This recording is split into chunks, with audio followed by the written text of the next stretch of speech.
Hello, everybody. Welcome to the first episode of Roll Tide Rundown. It's a brand new Alabama basketball show that I'm starting, where we'll be covering everything from recruiting, post-game, pre-game, anything you can think about Alabama basketball. We're going to cover it here. Today, I'm going to be covering the post-game of LSU at Alabama in Coleman Coliseum. Alabama ends up coming out with the win here, 80-73, but it was a hard-fought, rough physical game to the very end. For me, some of the top performers for LSU were Cam Carter, who seemed like every play was impacting the game in some way. He finishes the game with 17 points, 5 rebounds, and 1 assist. And then also a guy who was shooting the lights out of the ball last night, Jordan Sears, with 21 points and 6 assists for LSU. LSU, Arkansas, South Carolina, those have been some of the teams that have been at the bottom of the SEC rankings so far in league play. And I'm not going to say I expect it to be an easy win, but as far as the games left on Alabama's schedule, this definitely seemed to be one of the easier ones considering it's at home. But that was not the case last night. LSU came out ready to play, and they gave it their best shot to take us down at home. Alabama struggled a lot, but some of the positives of this game and some of the performers that I think did really well. Aiden Holloway continues to be that guy for Alabama from the 3-point line, being able to penetrate, find the right looks. He looks really comfortable right now on the court, and I think that's all credit to Nate Oates' style of offense and the way that he's able to fit in to that system. He finished the game with 19 points and 4 rebounds, and this is no surprise considering his shooting percentages right now. I believe he's above 50% from 3 and in the 40s in overall field goal percentage. Chris Youngblood got his first start last night for Alabama, coming off injury early in the season. He's starting to really take shape, and you can start to tell where he's going to fit into this offense and defensive schemes for Nate Oates, and how he's going to impact this team come March. I think he's going to be a huge X factor for Alabama, and I think that his shooting's starting to come around, and he's really going to be a big source of offense for us. He finishes this game with 13 points, 5 rebounds, and 2 assists. In his first start ever, that's pretty impressive, especially against a team like LSU who came in and gave it their all.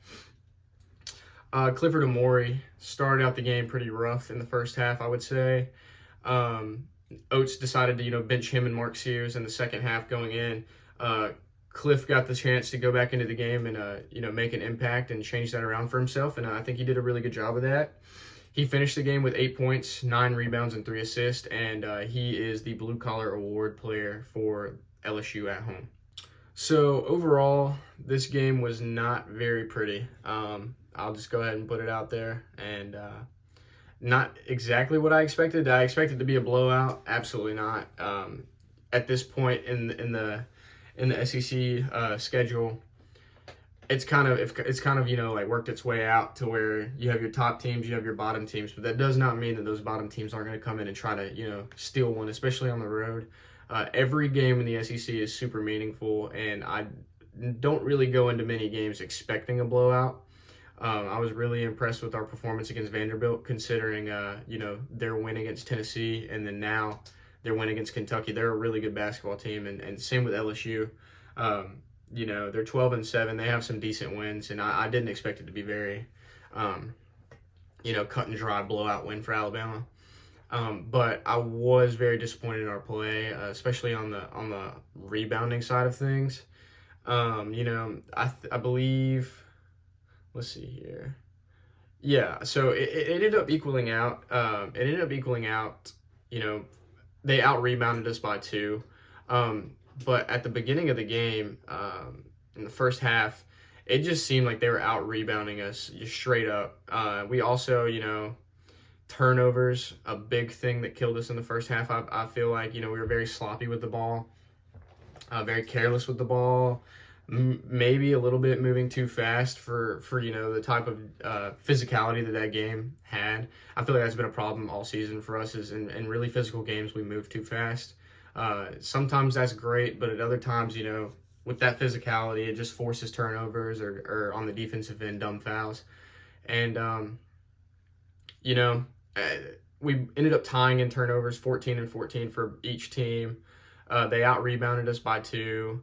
Offensive rebounds, they out rebounded us by 6.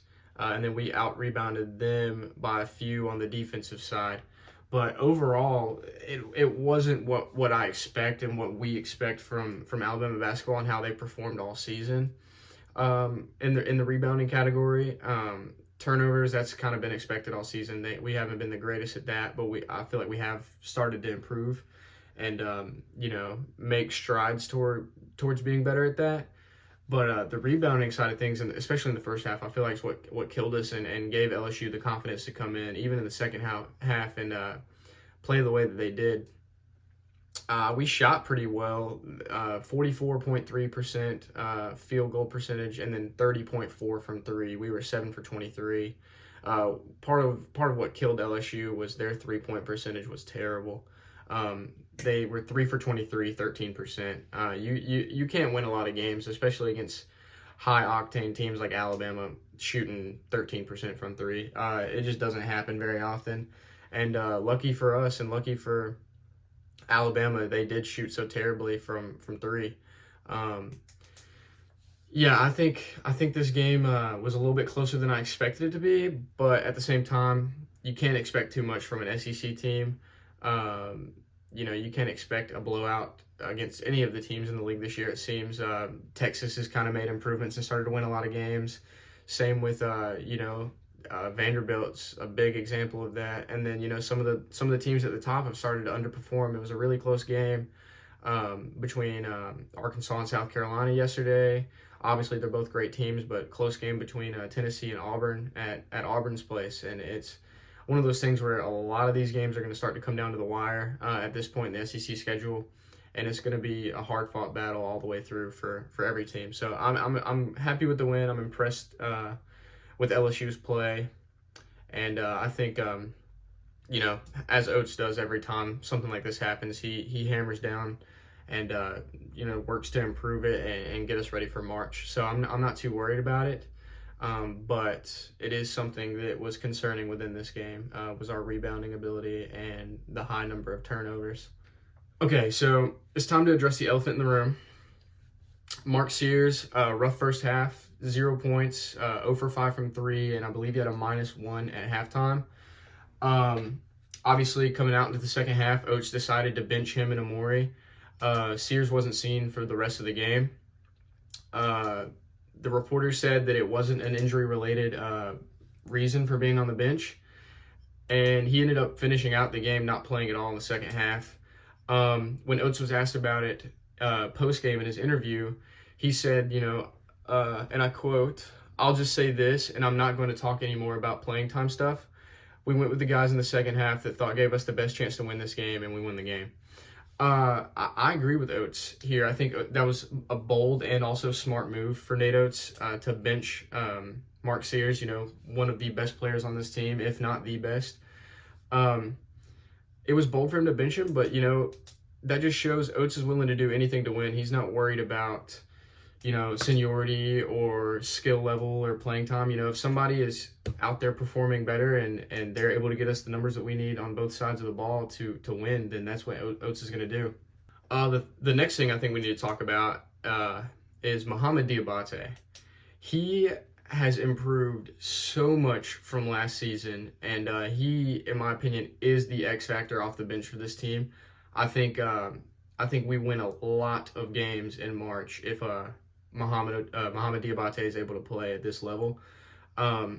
Last season, when he was in the game, I wasn't as confident in his ability and the matchups that we had. I wasn't so sure how he was going to perform in those situations. But this season, he has improved tremendously, and I think we got to see a glimpse of that last March in the tournament in our Final Four run. He was a big part of that run, and I think he's continued that over into this season.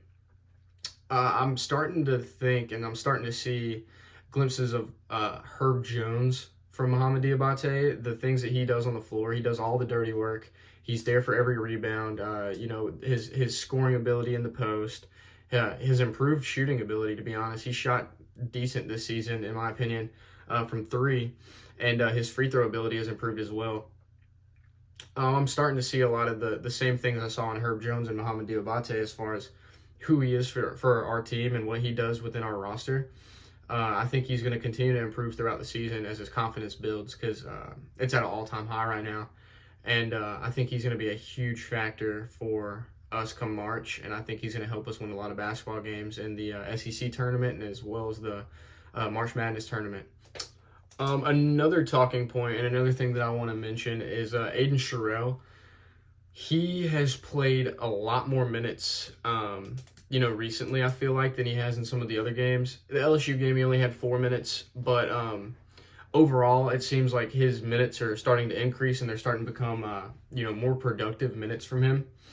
I think part of that might be the Darian Reed situation with his injury and him not being as healthy as we expected him to be at this point. But Aiden Sherrill, Nate Oates has mentioned, he's starting to fill into his role. He's starting to gain his confidence, and he's going to start to see a lot more meaningful minutes. I think he's, one of the better freshmen on our team. Him and LeBaron and Darian Reed, all three have really impressed me this season with what they've been able to do.